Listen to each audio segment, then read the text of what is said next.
Todo cristão precisa viver na expectativa da volta de Jesus. Jesus virá a essa terra buscar apenas aqueles que creem em seu nome e praticam a sua palavra.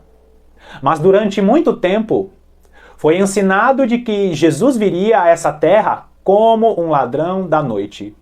Muitos pensam que Jesus virá de uma maneira tão repentina e pegará todas as pessoas de surpresa como um ladrão vem para assaltar uma casa. E é sobre isso que nós vamos meditar no vídeo de hoje. Jesus não virá como um ladrão da noite para aqueles que estão em pé diante do Senhor de toda a terra. Jesus não virá como um ladrão da noite para aqueles que estão vigiando, para aqueles que estão meditando na palavra de Deus e têm vida de oração. Seja muito bem-vindo a mais um vídeo do canal A Lâmpada para os Meus Pés.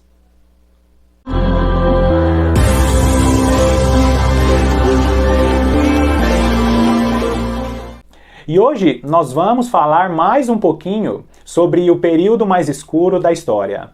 Na verdade, nós vamos dar um zoom na parábola das 10 virgens, sem propriamente falar dessa parábola.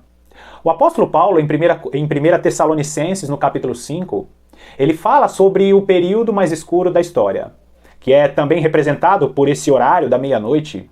A meia-noite, na maior parte dos países do mundo, representa o período mais escuro daquelas 24 horas.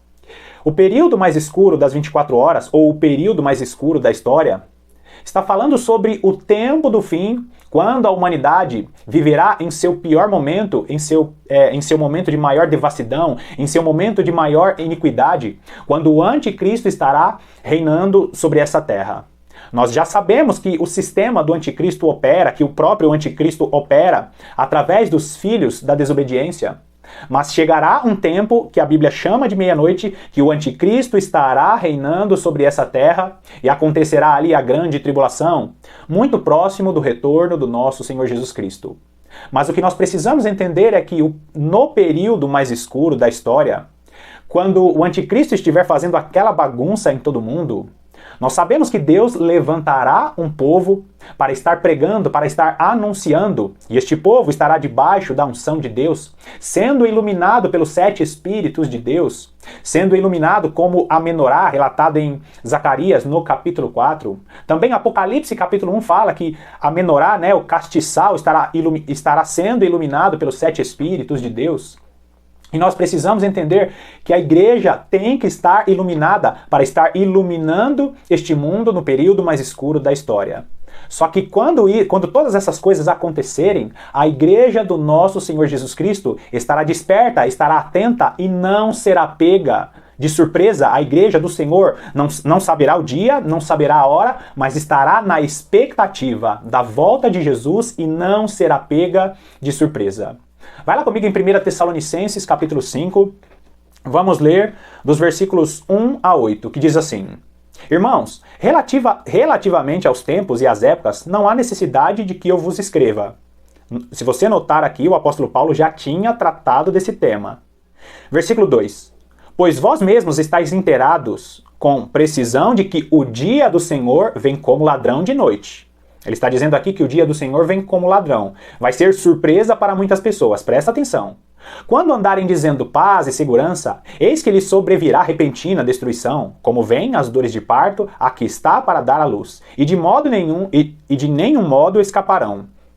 Mas olha só o versículo 4, presta atenção. Mas vós, irmãos, não estáis em trevas, para que esse dia, como ladrão, vos apanhe de surpresa. Ou seja, para nós, os irmãos, aqueles que estão em comunhão, aqueles que não fazem parte das trevas, aqueles que não fazem parte daqueles que vivem no período escuro, nas trevas, esses não serão pegos de surpresa. Agora olha o versículo 5. Porquanto vós todos sois filhos da luz e filhos do dia. Nós não somos da noite nem das trevas. Assim, pois, não durmamos como os demais. Lembra na parábola das 10 virgens? Todas as virgens dormem. Apenas ficam acordadas aquelas testemunhas que dão o grito da meia-noite. Mas continua aí, versículo 6 ainda.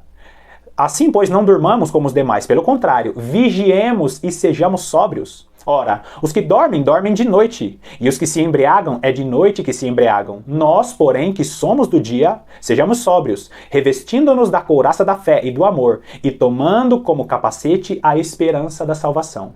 Então, nós devemos estar acordados, vigiando, orando, buscando a presença de Deus para que permaneçamos na luz, para que permaneçamos iluminados, para que sejamos iluminados pelo poder de Deus. Nós devemos ser aquele castiçal iluminado pelo Espírito Santo para que não durmamos com os demais. Como o próprio texto diz, nós somos da luz e não seremos pegos de surpresa. O dia do Senhor não vem como o ladrão para aquele que está vigiando.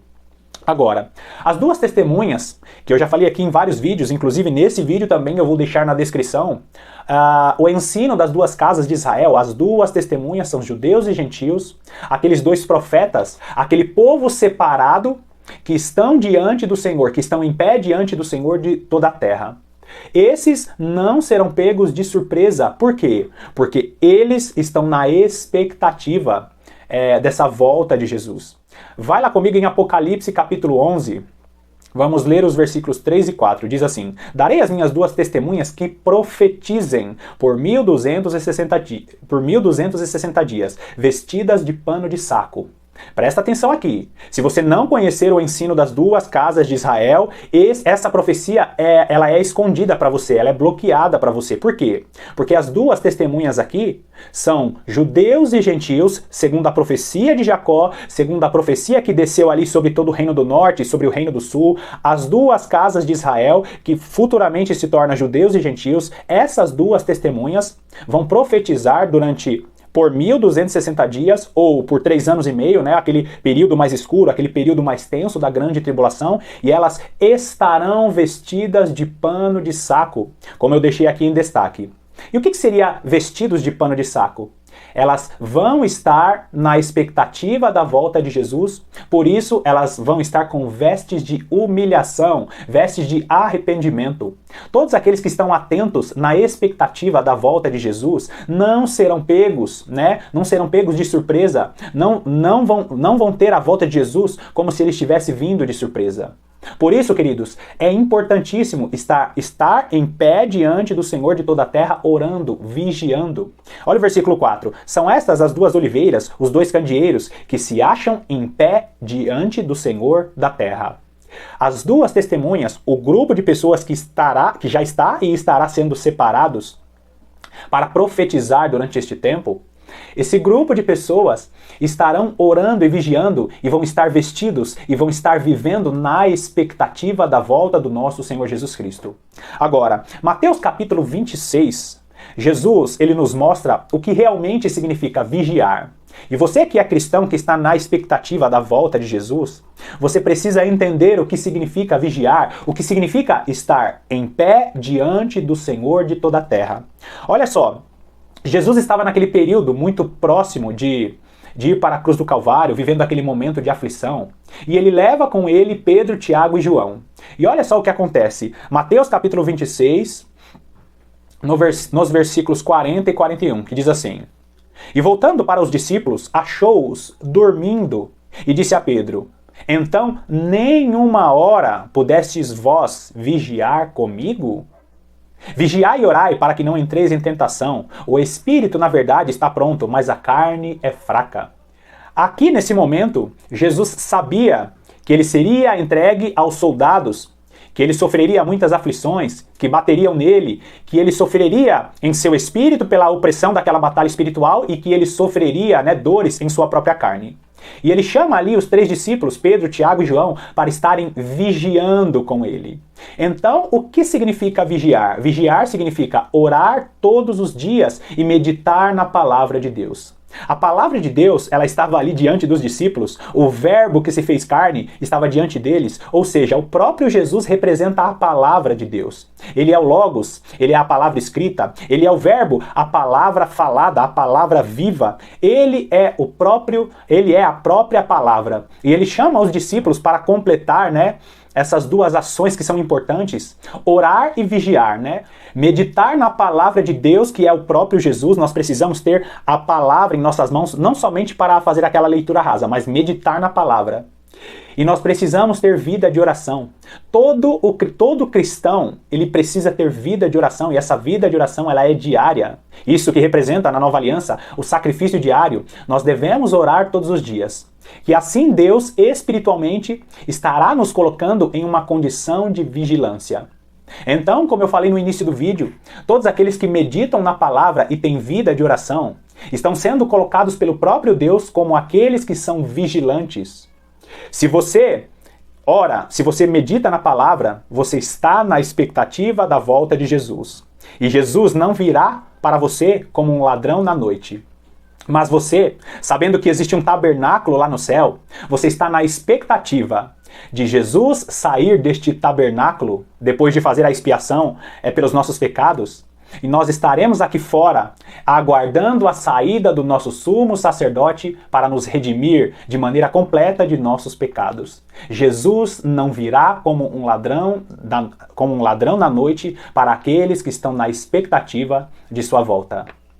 Bom, mais uma vez eu te agradeço pela sua companhia, que Deus te abençoe ricamente e eu te aguardo nas próximas meditações.